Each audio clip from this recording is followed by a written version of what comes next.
This is the law of the guilt offering. It is most holy. In the place where they kill the burnt offering, they shall kill the guilt offering, and its blood shall be thrown against the sides of the altar. And all its fat shall be offered, the fat tail, the fat that covers the entrails, the 2 kidneys with the fat that is on them at the loins, and the long lobe of the liver that he shall remove with the kidneys. The priest shall burn them on the altar as a food offering to the Lord. It is a guilt offering. Every male among the priests may eat of it. It shall be eaten in a holy place. It is most holy. The guilt offering is just like the sin offering. There is one law for them. The priest who makes atonement with it shall have it. And the priest who offers any man's burnt offering shall have for himself the skin of the burnt offering that he has offered. And every grain offering baked in the oven, and all that is prepared on a pan or a griddle, shall belong to the priest who offers it. And every grain offering mixed with oil or dry shall be shared equally among all the sons of Aaron. And this is the law of the sacrifice of peace offerings that one may offer to the Lord. If he offers it for thanksgiving, then he shall offer it with a thanksgiving sacrifice, unleavened loaves mixed with oil, unleavened wafers smeared with oil, and loaves of fine flour well mixed with oil. With the sacrifice of his peace offerings for thanksgiving, he shall bring his offering with loaves of leavened bread. And from it he shall offer 1 loaf from each offering, as a gift to the Lord. It shall belong to the priest who throws the blood of the peace offerings. And the flesh of the sacrifice of his peace offerings for thanksgiving shall be eaten on the day of his offering. He shall not leave any of it till morning. But if the sacrifice of his offering is a vow offering or free will offering, it shall be eaten on the day that he offers his sacrifice. And on the next day what remains of it shall be eaten. But what remains of the flesh of the sacrifice on the 3rd day shall be burnt up with fire.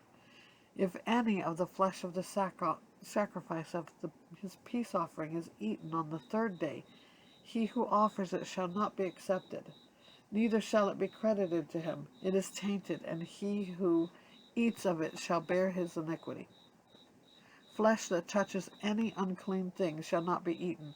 It shall be burned up with fire. All who are clean may eat flesh.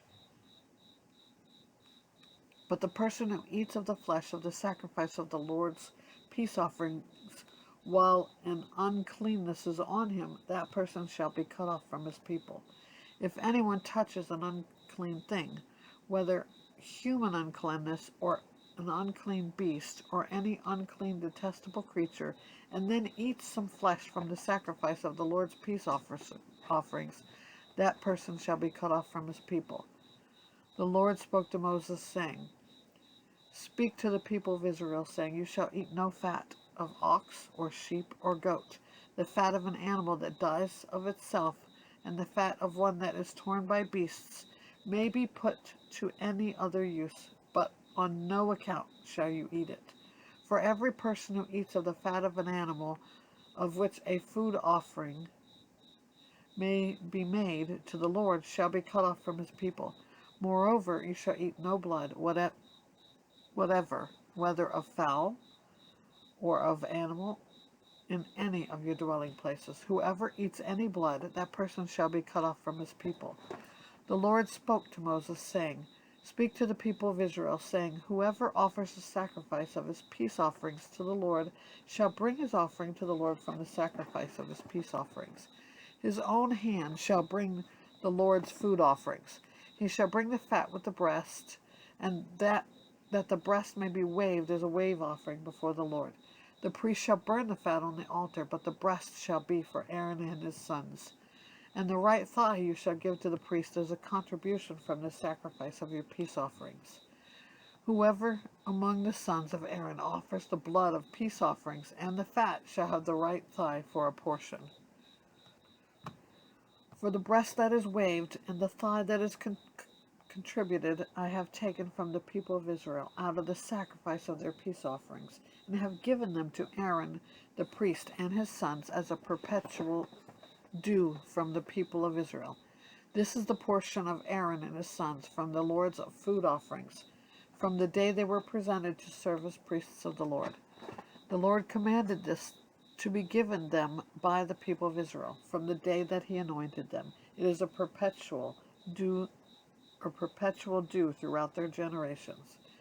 This is the law of the burnt offering, of the grain offering, of the sin offering, of the guilt offering, of the ordination offering, and the peace offering, which the Lord commanded Moses on Mount Sinai on the day he commanded the people of Israel to bring their offerings to the Lord in the wilderness of Sinai.